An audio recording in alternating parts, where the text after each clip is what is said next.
Alors, on va finir ce chapitre par la lettre I, Oui, l'éloge de l'irrationnel. bigre. La technique, la bonne volonté ou quelques autres recettes rationnelles dont l'efficacité serait supposée rapide ne font pas fuir les démons.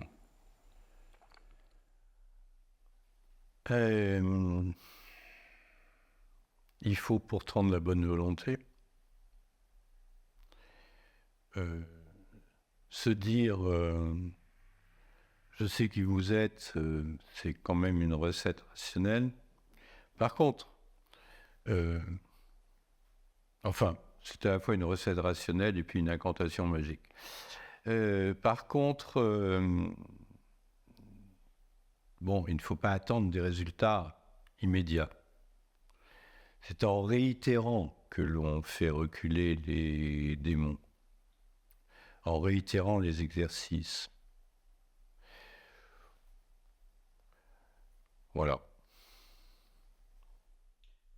La qualité de notre connexion à la profondeur est-elle la clé du dépassement de la possession par les démons? Oser faire confiance à l'irrationnel plutôt qu'à nos raisonnements. Oui, sans doute.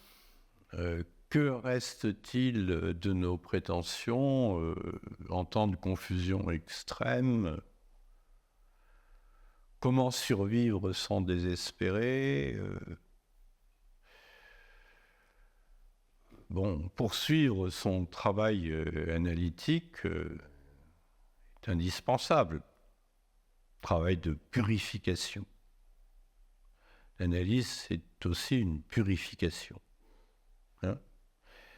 Il faut obtenir ce corps clarifié, comme dont on parlait tout à l'heure.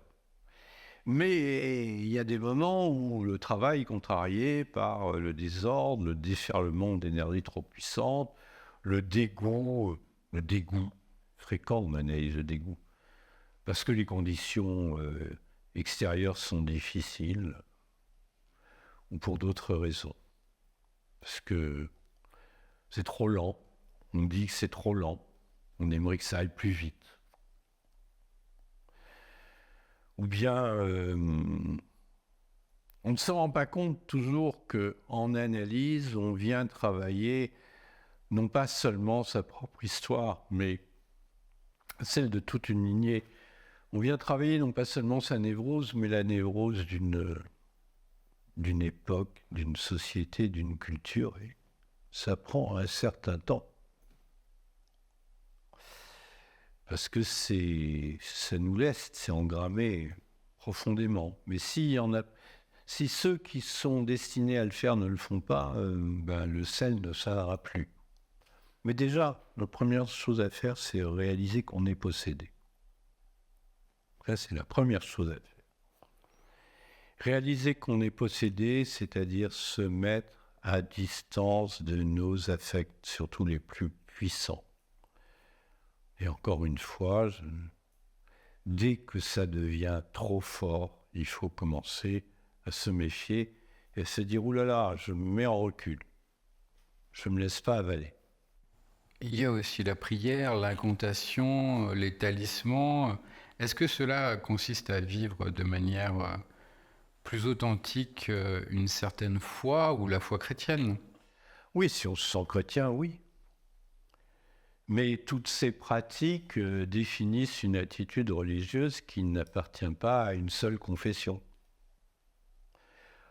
On ne professe rien, on ne considère pas que ça passe forcément par telle ou telle représentation du divin. Par contre, on prend scrupuleusement en considération ce qui nous dépasse, ce qui nous transcende ou ce qui nous a servi. L'attitude religieuse, on peut en parler en citant Jung, encore et toujours. Dans Présent Avenir, il la définit comme une relation subjective du sujet avec certains facteurs métaphysiques extratemporels. On est loin des items de l'époque, actuelle. Relation subjective du sujet avec certains facteurs métaphysiques extratemporels. Mais ça ouvre le jeu si on entend ça. Rien que d'entendre ça. Qu'il existe des facteurs métaphysiques extratemporels. C'est presque scientifique. Ben moi, je le ressens comme une hypothèse qui a tout à fait sa place selon un esprit scientifique. Bon, ces facteurs métaphysiques extratemporels, là encore, on pourrait descendre d'un cran, dire, et enfin, sont les archétypes. On pourrait dire aussi ce sont des présences. Voilà. Est-ce que la prière garde sa place au cœur de cette attitude religieuse? Ben, certainement pour certains en tout cas. Peut-être pour beaucoup, je ne sais pas. La prière repose sur la croyance en une divinité qui va intercéder. On va supposer que ces facteurs métaphysiques extratemporels ont une conscience. Peut-être c'est un anthropomorphisme, bon. Peut-être qu'en s'adressant à eux, ça les fait réagir. Il faut en faire l'expérience. La prière, en termes psychologiques modernes, on dira qu'elle appelle l'archétype susceptible de combler un manque ou de réorganiser notre psychisme. Mais enfin, prière, ce n'est plus une pratique extrêmement populaire. Bon, sauf les gens qui marmonnent des choses dont ils ne perçoivent pas le sens. Un peu, mais ça, c'est une façon de mettre en ordre le mental, c'est tout. Ce qui est déjà pas mal. Et l'homme d'aujourd'hui semble avoir perdu la fraîcheur, la naïve candeur et la modestie qui sont nécessaires pour que la prière soit efficace. La critique moderne a trop dénoncé les lézardes des édifices confessionnels, les rêves aussi d'ailleurs, pour nous engager à une foi simple selon des sentiments traditionnels, naïfs. Bon, il n'est pas facile non plus pour nous de prier d'autres divinités que celles de notre culture d'origine.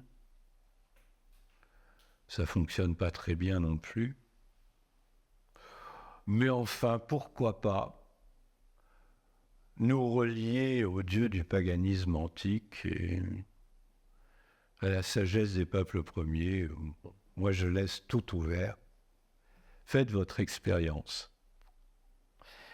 Je pense que une prière qui s'adresserait à la fois à Isis et à la Vierge Marie, et voire même à Bobo, la déesse obscène, pourrait être aussi efficace. Je pense qu'on a intérêt à... Enfin, je crois à l'intérêt du polythéisme. Voilà. Et en dehors de la prière, de l'exercice du recueil des rêves ou de l'imagination active, qu'en est-il des rituels? Bon, il incombe à chacun de trouver son propre rite et sa propre religion salvatrice en complétant éventuellement ce qu'il a reçu en héritage. Il est pertinent de ne pas trop se soucier des conventions. Je vais donner un exemple personnel. J'avais autrefois un excellent ami à qui il m'arrivait de conter mes peines. Ce n'était pas un humain, c'était un arbre. Comme dans la chanson de Claude Nougaro, Plume d'ange. Mon arbre à moi n'était pas un noyer, c'était un très bel arbre de jardin public du Champ de Mars à Paris, c'était un Araucaria du Caucase. Hors d'âge, je crois qu'il n'existe plus d'ailleurs, contre l'écorce duquel je me pressais pour rentrer en contact avec son âme. Je sentais alors pouvoir compter sur sa bienveillance. Bon, certains objets peuvent jouer un rôle important. Une amie, un jour, m'a rapporté une pierre qu'elle avait volée dans le jardin de Kustnart, la maison de Jung. Bon, je dois dire que je préfère mon arbre. Enfin, je préférais mon arbre.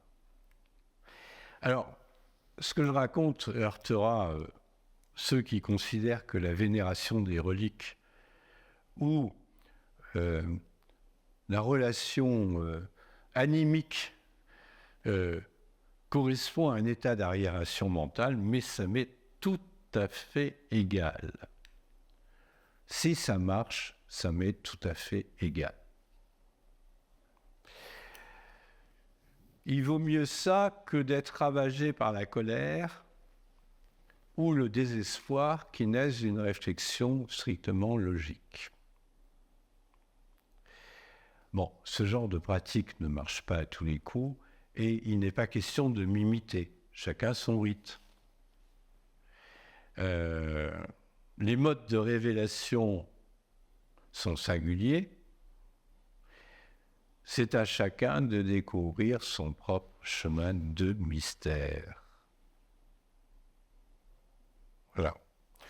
Je ne témoigne que pour rassurer les gens, parce que je sais que je ne suis pas le seul à tenter ce genre de choses, en leur disant non mais rassurez-vous, on n'est pas fous, on tâtonne.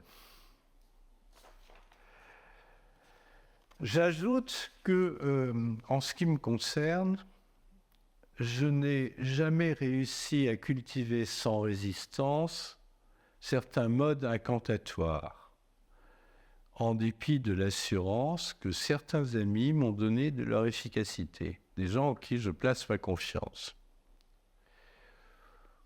Voilà, donc, éloge de l'irrationnel, mais quand même prudence.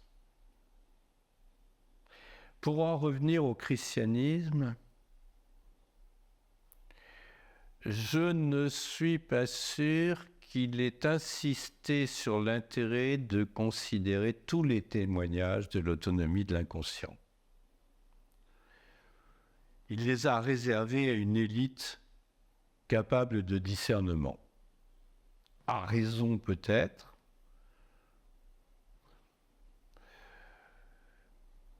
En tout cas, il a très précisément sélectionné et encadré les exercices spirituels destinés au plus grand nombre. Le reste, c'était de la magie, et ça sentait le soufre. Et qu'en est-il de la science psychologique ?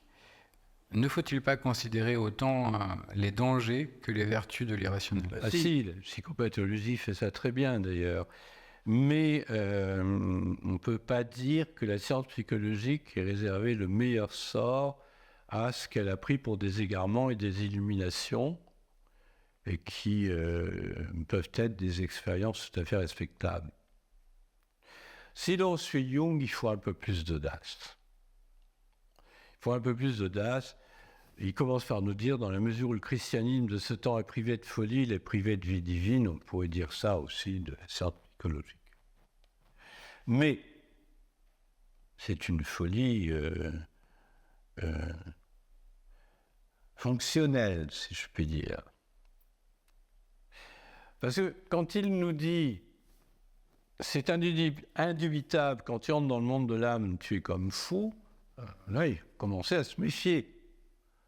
Il faut se dire, attention, engager des gens à se relier à leur inconscient, c'est une responsabilité qu'il ne faut pas prendre à la légère. Et c'est vrai, il ne faut pas la prendre à la légère.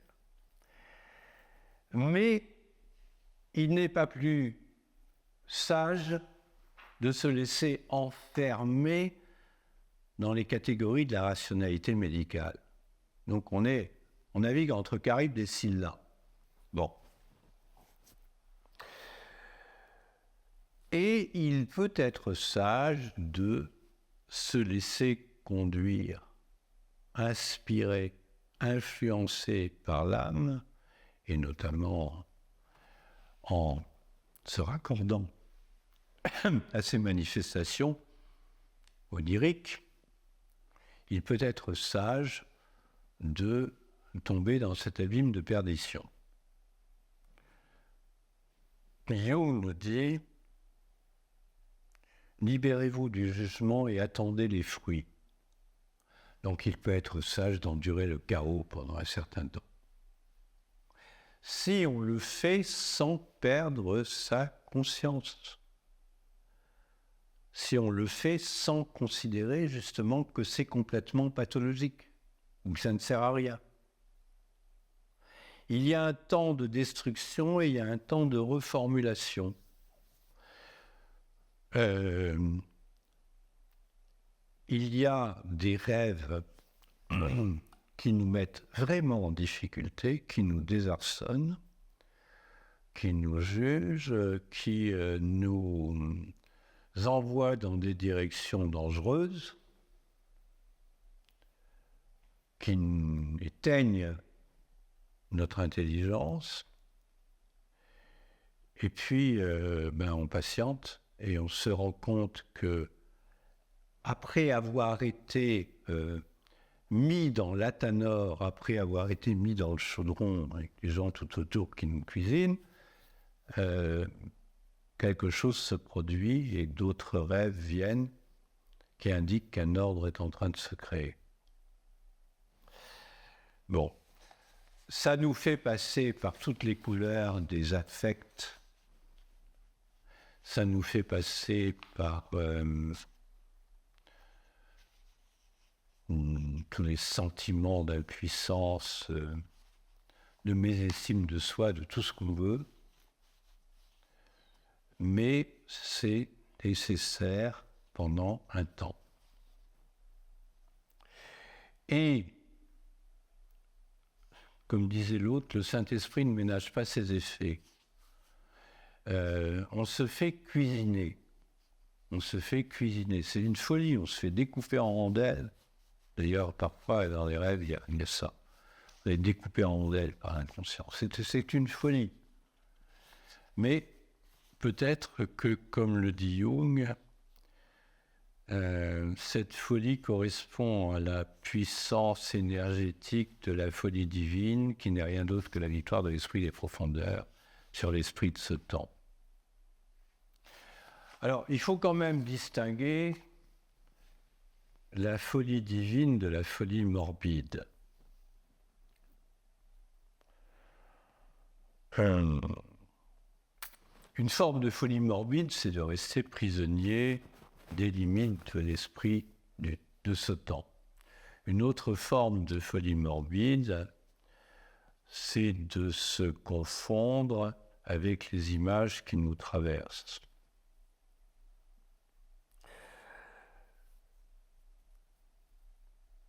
En fait, quand il parle de folie divine, Jung nous propose une ouverture à une autre intelligence. Il nous propose de nous livrer à la forme antique, primitive de l'activité de création qu'est l'intelligence imaginative.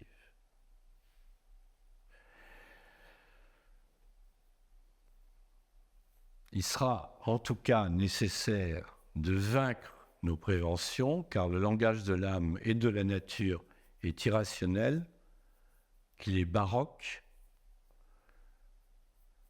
que ce qui peut émerger de la profondeur, ce sont aussi des images et des matériaux, que le bon goût, la morale courante, la préférence pour l'équilibre et la clarté réprouvent. Voilà.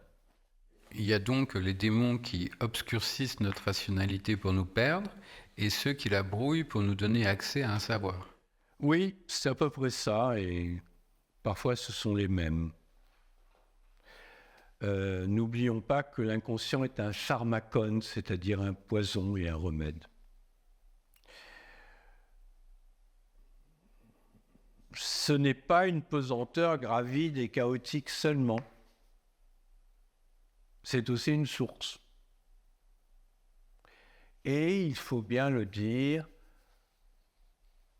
la transcendance, l'expérience de la transcendance, si je puis dire, peut être faite à partir d'un lien avec l'inconscient. L'esprit est descendu dans les profondeurs, mais il peut luire dans les profondeurs maintenant. Il y a dans l'inconscient quelque chose qui dépasse nos limitations, que nous devons prendre en considération. Jung parfois parle de savoir absolu.